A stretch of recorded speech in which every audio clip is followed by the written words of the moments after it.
여러분, 만화 도라에몽의 친구 아시나요? 네. 친구는 고민이 생기면 도라에몽에게밖에 말 못하는 전형적인 내성적 캐릭터라고 할 수 있는데요. 저는 그보다 더 내성적인 학생회장 최다영입니다. 내성적인 학생회장이라니 좀 어울리지 않는 것 같아 보이시나요? 학생회장이면 외향적이고 말도 잘해야 되는 거 아니야? 라고 생각하실 수도 있습니다. 하지만 저는 절대 외향적이지도 앞에 서는 것을 즐기지도 않습니다. 오늘은 이런 제가 어떻게 학생회장이 되었는지 이야기해 보려고 합니다.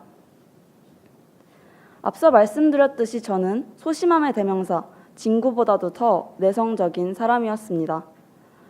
중학교 2학년 이런 소심한 제가 친구와 나갔던 교내 팝송 대회에서 덜컥 1등을 해버렸고 그렇게 큰 공연장에서 노래를 하게 되었습니다. I'm just a little bit caught in the middle.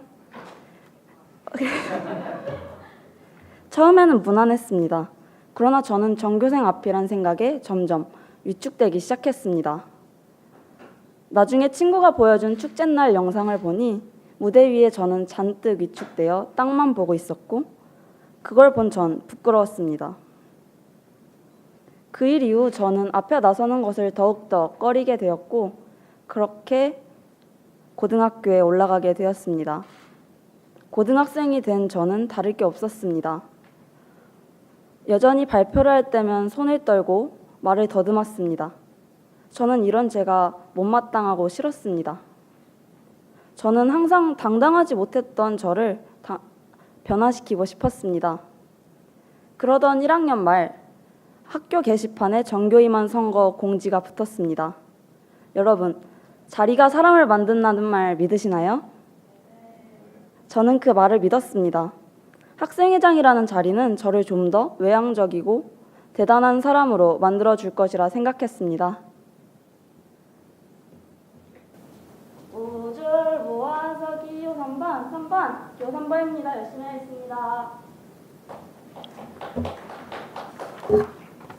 밤낮 가리지 않고 구호를 외쳤습니다. 우주가 도운 걸까요? 제가 외치지 않았는데도 학교 곳곳에서 제 구호가 들리기 시작했습니다. 제 구호에 세뇌된 친구들이 자기도 모르게 구호를 흥얼거리고 있었던 것입니다. 지극히 내성적인 저는 그렇게 나를 바꾸자 어쩌면 이기적인 목표 하나로 한 학교의 대표가 되었습니다. 학생회장이 되고 저는 매주 학생회 회의를 진행하게 되었는데요. 많은 학생들이 참여하다 보니 주제와 무관한 의견은 빠르게 걷어내고 조금 소란스러운 학생들은 제지해야 했습니다. 하지만 제 회의 진행 방식은 달랐습니다. 조금 소란스럽더라도 서로 의견을 주고받을 수 있는 분위기를 만들었고 주제와 약간 무관하더라도 우선 경청하였습니다. 결과는 성공적이었습니다.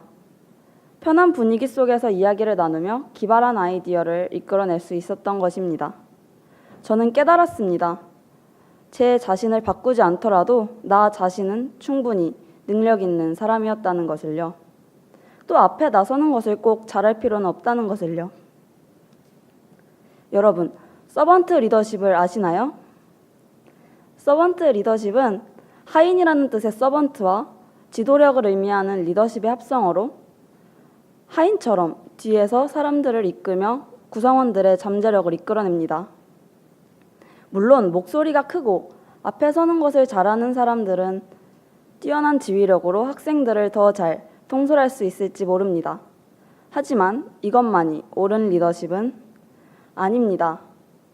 내성적 성격의 리더에게는 구성원의 잠재력을 이끌어낼 수 있다는 강점이 있습니다. 매사에 신중하고 말하기보다는 듣는 것을 좋아한다는 특성 때문입니다. 내성적, 조용함, 이 단어들은 리더와는 어울리지 않는 것 같아 보입니다. 하지만 서번트 리더십에서 내성적이고 조용하다는 것은 경청을 의미했습니다.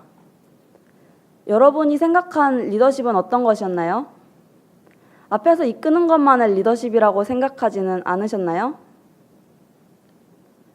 박지성 선수에게는 큰 신장 대신 강한 심장이 있었고 그 강한 심장을 가지고 필드를 누비면서 앞보다는 뒤에서 팀원을 이끌었습니다. 여러분, 스스로를 소심하다고 생각하시나요?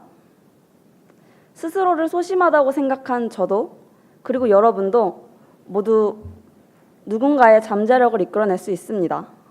저는, 그리고 여러분은 모두 멋진 리더입니다. 감사합니다.